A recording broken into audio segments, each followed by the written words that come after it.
საფრანგეთის პრეზიდენტის ვიზიტი პირველად მიხეილ სააკაშვილმა კურიერის პირდაპირ ეთერში შეაფასა საქართველოს პრეზიდენტმა ქვეყნის განვითარების სამმავლო გეგმებზეც ისაუბრა. მიხეილ სააკაშვილმა ევროკავშირთან მჭიდრო თანამშრომლობის პერსპექტივაზე გააკეთა აქცენტი, ქვეყნის უსაფრთხოებაზეც ისაუბრა. ყოველთვის ხდება ხარდაჭერა ჩეხების, პოლონელების, უნგრელების, ბულგარელების, რა თქმა უნდა ბალტიის ქვეყნების, მაგრამ ევროპაში ყველაფერს ძალიან ბევრ რაღაცას თავარ საკითხებში წყვეტენ, რა თქმა უნდა, წამყვანი ევროპული სახელმწიფოები, ეს არის გერმანია და საფრანგეთი. და იმისაც რომ ევროკავშირში აღმოჩნდა, იმისაც რომ ნატოში შეხვიდე, ჭირდება ერთ-ერთი ამ ორ სახელმწიფოთაგან ერთ-ერთი ხარდაჭერა და მინდა ყველა შევახსენო, ხა არ არის სასიამოვნო ფაქტი, მაგრამ 2008 წლის მარტში ბუქარესტში საფრანგეთი იყო ჩვენთვის მაპის მოცემის წინააღმდეგი. საფრანგეთი აქამდე წინააღმდეგი იყო ევროკავშირში ჩვენი ინტეგრაციის ხსენების და ევროკავშირში ჩვენი გაწევრიანების ხსენების. დღეს ნიკოლა სარკოზიმ ყველაფერი შემოატრიალა. გარკვეულწილად საფრანგეთმა დღეს იშვილა საქართველოს ევროკავშირში და ნატოში ინტეგრაციის საკითხში და ეს მე ვიცი ისტორიული გამოცდილებით, რუმინეთის მაგალითზე, ბულგარეთის მაგალითზე, ზოგიერთი ბევრი სხვა ცენტრალური ევროპის ქვეყნის მაგალითზე, თუ საფრანგეთი რამეს მოკიდებს ხელს, თუ საფრანგეთი რამეს გადაწყვეტს, საფრანგეთს ეს მიყავს ბოლომდე. და ეხლა ჩვენ უნდა გვესმოდეს რას ნიშნავს ევროკავშირში და ნატოში წევრობა. ევროკავშირში და ნატოში წევრობა ნიშნავს იმას, რომ ჩვენ ვერავინ ვერასდროს ვეღარ შეგვახრამულებს, ვერ გაგვანადგურებს, ვერ გაგვაქრობს რუკიდან.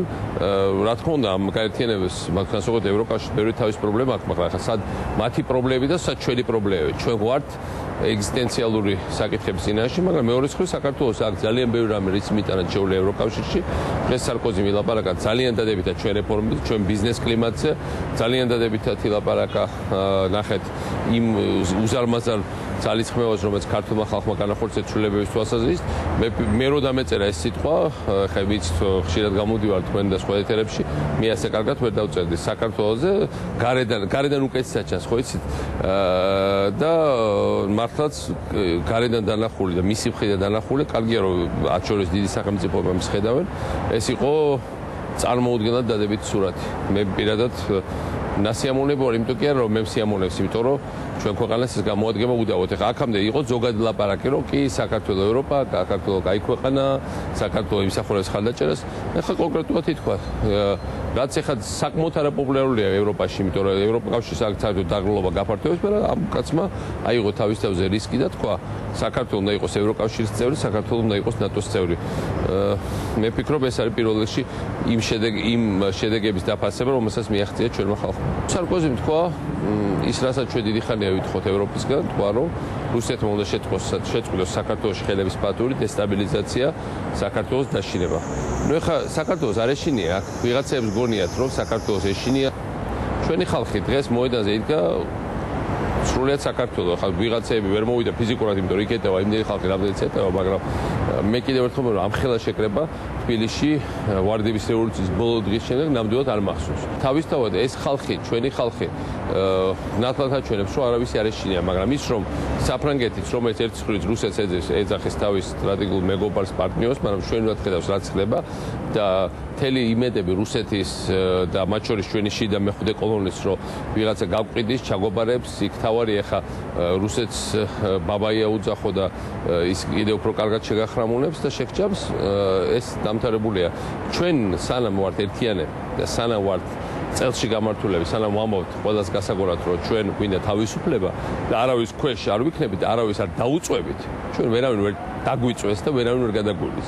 მიმართ აფხაზებს და ნუ ეგრეთ წოდებულ სამხრეთ ოსეთში მოსახლეობა პრაქტიკულად არ არის, მაგრამ ვინც არის იმათ აფხაზეთში არის მხოლოდ 20% ომამდელი მოსახლეობის, მან მიმართა მათ და უთხრა, რომ თქვენ დაირჩიოთ, ან უნდა იყოს წარმატებულ ბედნიერ ერთიან საქართველოში, ან შეიძლება ცადოთ და ესე დროებით იქნება ძალიან, იყოთ ვასალიზირებულ, დამონებულ, განადგურებულ ფსევდო სახელმწიფოში და ნუ ხა მე მგონი ილუზიები არავის არ აქვს, რომ იმ არსებობას არანაირი მომავალი არ აქვს.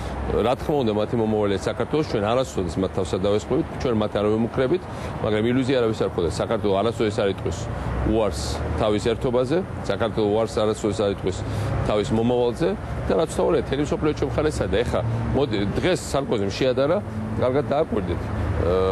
რუსეთის მიერ საქართველოს ოკუპაცია, გერმანიის მიერ საფრანგეთის ოკუპაციას. და გერმანიის მიერ საფრანგეთის ოკუპაცია როგორ დამთავრდა მეორე მსოფლიო ომის დროს, ყველამ კარგად ვიცით.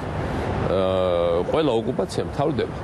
ეხლა ესეთი პარალელები, რომ ეს იგივეა, რაც გერმანიამ გაუკეთეს საფრანგეთს, რაც რუსეთი გვეკეთებს ჩვენ, მე მგონი სრულიად ნათელია სად არის ევროპის სიმპათია და სად არის ევროპის განწყობა და სად არის ჩვენი მომავალი. იმიტომ რომ ეხლა რაც თავარი ვერ მოახერხა ჩვენმა მოწინააღმდეგემ, მან ვერ მიუხედავად მოსყიდვებისა, დაშინებისა, იქ ვიღაცების თვალების ჩაკვრისა, გასსადენების გაყვანისა, იქ გერმანიის კანცლერი დააპრივატეს ლამესის შროდერი, მაგრამ ამით ევროპის პოლიტიკა ვერ შეცვალეს. დღეს სარკოზიმ ხო საბჭო კავშირი ვეღარ აღდგება.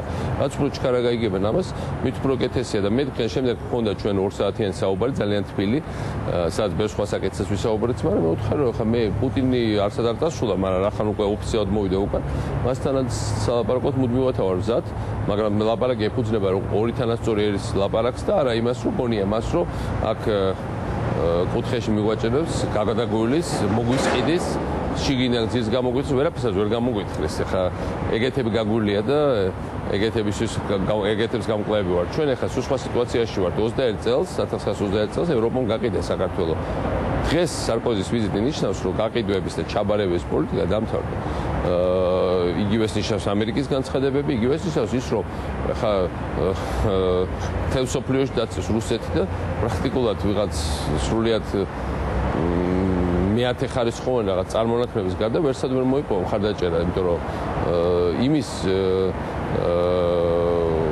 ლეგალიზება, რაც მათ ჩაიდირა საქართველოში, არის შეუძლებელი და რუსებისთვის ძალიან არაკომფორტული სიტუაცია ეხლა რომ აქ რო გავიდეთ თბილისის ცენტრში, გარწმუნებული უამრავ რუსს დაინახავთ, რომელიც აღტაცებულია საქართველოს. ჩვენ რუსების წინამდე რა გვაქვს, მაგრამ თავი დაგვანებონ, აღვაღიანონ, წაიყვანონ თავის ჯარები და თუ ჯარებს წაიყვანენ, ჩვენ პლაჟების შემოუშეულიათ შემოყვან რამდენი ტურისტიც უნდათ და ისიამოვნონ და იარონ და ყველგან კარგად შეხვდებიან, მაგრამ ჩვენ მიწა და სათქმე მათთვის არ აქვს.